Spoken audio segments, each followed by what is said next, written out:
Saudara yang kekasih dalam nama Yesus, mari kita membuka Lukas pasal 5 ayat 1 sampai 11. Di sini kita akan melihat Petrus yang diberkati Tuhan. Petrus yang menerima mujizat Tuhan di dalam hidupnya. Apakah yang diperbuat oleh Petrus menerima kuasa Tuhan, menerima mujizat Tuhan ini? Prinsip yang dipakai Petrus ini masih boleh kita pakai sekarang ini. Mari kita membaca dalam Lukas pasal 5 ayat 1 sampai 11. Kita membaca bersama-sama. Pada suatu kali Yesus berdiri di pantai Danau Genesaret, sedang orang banyak mengerumuni dia hendak mendengarkan firman Allah. Ia melihat dua perahu di tepi pantai. Nelayan-nelayannya telah turun dan sedang membasuh jalannya. Ia naik dalam salah satu perahu itu, yaitu perahu Simon, dan menyuruh dia supaya menolakkan perahunya sedikit jauh dari pantai. Lalu ia duduk dan mengajar orang banyak dari atas perahu. Setelah selesai berbicara, ia berkata kepada Simon, "Bertolaklah ke tempat yang dalam dan tebarkanlah jalamu untuk menangkap ikan." Simon menjawab, "Guru, telah sepanjang malam kami bekerja keras dan kami tidak menangkap apa-apa.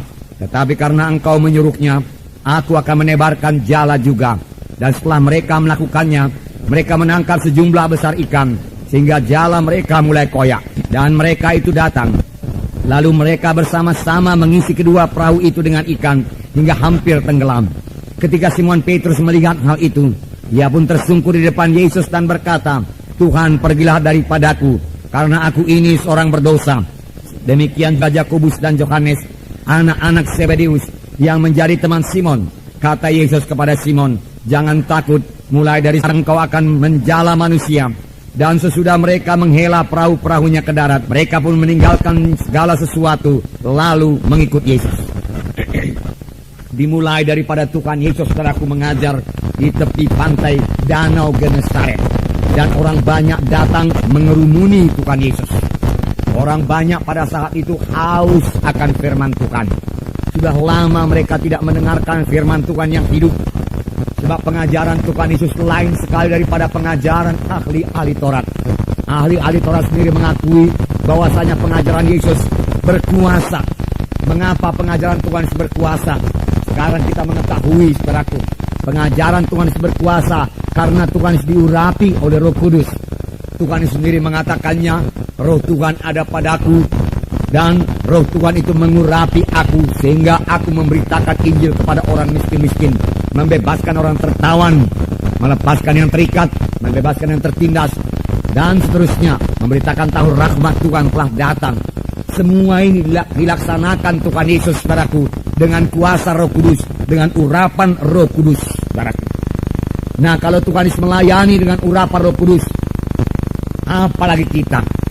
Pada waktu Tuhan Yesus di bumi ini, dia melayani sebagai anak manusia. Dia tidak melayani sebagai Allah. Kalau dia melayani sebagai Allah, nggak perlu diurapi, sudah cukup kuasa. Tetapi karena dia melayani sebagai anak manusia, dia perlu diurapi. Dan urapan itulah yang membuat pelayanannya berkuasa. Urapan Roh Kudus membuat pelayanan yang berkuasa. Demikian juga sekarang, saudaraku. Rindukah kita jiwa-jiwa berkerumun datang kepada Tuhan? Rindukah kita tanda ajaib, tanda mujizat jadi dalam pelayanan kita? Saudaraku, untuk itu kita harus diurapi oleh Roh Kudus. Roh Kudus yang mengurapi Yesus adalah Roh Kudus yang sama yang mengurapi kita sekarang ini.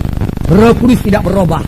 Roh Kudus sudah bekerja pada zaman Yesus dan bekerja pada Yesus. Roh Kudus juga bekerja pada sekarang ini, saudaraku. Kalau gereja-gereja dipenuhkan dengan Roh Kudus, berarti setiap anak-anak Tuhan dalam gereja itu dipenuhkan dengan Roh Kudus, saudaraku. Maka kita akan mengalami lagi kuasa dan mujizat Tuhan di dalam gereja kita ini. Bertambah-tambah kuasa, bertambah-tambah mujizat. Sebagai akibatnya, jiwa-jiwa akan datang terus berbondong-bondong datang kepada kebaktian kita. Sudah mulai, saudaraku, tapi belum sepenuhnya, saudaraku. Dalam pelayanan Tuhan Yesus, saudaraku, 5.000 orang, 4.000 orang berkerumun mengelilingi Tuhan Yesus, saudaraku. Dia mengajar dalam rumah, lalu di muka pintu jendela semua penuh dengan orang, saudaraku, dengan jiwa-jiwa yang haus akan firman Tuhan, yang diurapi Tuhan. Jiwa-jiwa sekarang ini juga haus akan firman Tuhan yang hidup, firman Tuhan yang diurapi Tuhan, saudaraku. Saudaraku, kuncinya yaitu penuh dengan Roh Kudus. Puji Tuhan, saudaraku. Sekarang ini saudaraku semua kita boleh penuh dengan Roh Kudus. Dan Tuhan pun bermaksud membaptiskan kita semua dengan Roh Kudus. Sama seperti dia melarang murid-muridnya, janganlah kamu tinggalkan Yerusalem. Tunggulah perjanjian Bapa yang kamu dengar daripada aku. Karena Yohanes membaptis dengan air, tapi tidak lama lagi kamu akan dibaptis dengan Roh Kudus. Dan Tuhan Yesus menambahkan, kamu akan beroleh kuasa kelak apabila Roh Kudus turun ke atas kamu. Kamu menjadi saksi bagiku, Yerusalem, Yudea, Samaria, hingga sampai ke ujung bumi. Jadi Roh Kudus itu kuasa. Bagi saudara yang sudah menerima Roh Kudus, biar saudara penuh tiap-tiap hari dengan Roh Kudus. Bagi yang belum menerima Roh Kudus, terimalah Roh Kudus dengan iman. Bagaimana menerimanya, saudaraku? Oh, pelajaran kita, firman Tuhan pada hari ini akan menerangkannya kepada saudara. Sebab Petrus menerima kuasa Tuhan, Petrus menerima berkat Tuhan, Petrus menerima ajaib Tuhan. Apakah yang diperbuat oleh Petrus? Yang diperbuat Lukas 5 ini merupakan prinsip yang bisa kita pakai sekarang ini untuk menerima segala berkat yang telah dijanjikan Tuhan kepada kita, saudaraku. Nah, saudaraku yang kasih dalam nama Yesus. Jadi, saudaraku, Tuhan Yesus mengajar di tepi danau Galilea, saudaraku. Dan orang banyak berhimpun kepadanya dan mulai mendesak-desak Tuhan Yesus. Tuhan Yesus berdiri di tepi pantai supaya jangan, saudaraku, Tuhan Yesus terdesak sampai ke air, saudaraku. Tuhan Yesus melihat ada perahu Petrus di tepi pantai. Dan dia meminjam perahu Petrus. Petrus, bisa aku pinjam perahumu? Simon, bisa aku pinjam perahumu?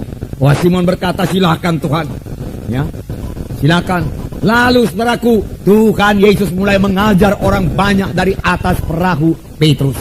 Saudaraku. Selesai mengajar, saudaraku, Tuhan Yesus, saudaraku, memperhatikan Petrus. Sudah seharusnya Petrus diberkati Tuhan.